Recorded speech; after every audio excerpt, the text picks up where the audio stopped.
தொடர்ந்து மாண்புமிகு தமிழ்நாடு முதலமைச்சர் அவர்கள் தமிழக அரசு சிறைகளிலே நீண்ட காலமாக சிறையில் இருக்கக்கூடியவர்கள், அந்த இல்லவாசிகள் விடுதலை செய்யப்பட வேண்டும். ஒரு 20 ஆண்டுகள் 30 ஆண்டுகள் 35 ஆண்டுகள் என்றிருந்து நோய்வாய்ப்பட்டு உடல்நலம் இல்லாமல் தங்கள் குடும்பத்தை விட்டு இருக்கக்கூடிய அவர்களுக்கு இன்றைக்கு உதவி தேவைப்படுகிறது கூடவே இருப்பதற்கு.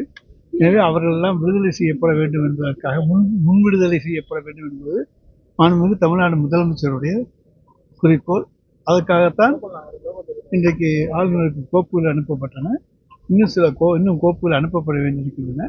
அனுப்பியிருக்கிற கோப்புகளிலே ஆளுநர் சிலவற்றிலே முடிவெடுத்து நீண்ட நாள் சிறையில் இருக்கக்கூடிய சிறைவாசிகளை விடுதலை செய்வதற்கு ஒப்புதல் தருகிறார்.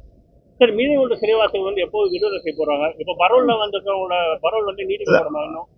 அதாவது பரோல் உயர் நீதிமன்றத்துடைய வழிகாட்டுதலின்படி பரோல் கொடுக்கப்பட்டது. சிலருக்கு அவருடைய உடல் நலத்தை கருத்திலே கொண்டு பரோல் கொடுக்கப்பட்டிருக்கிறது.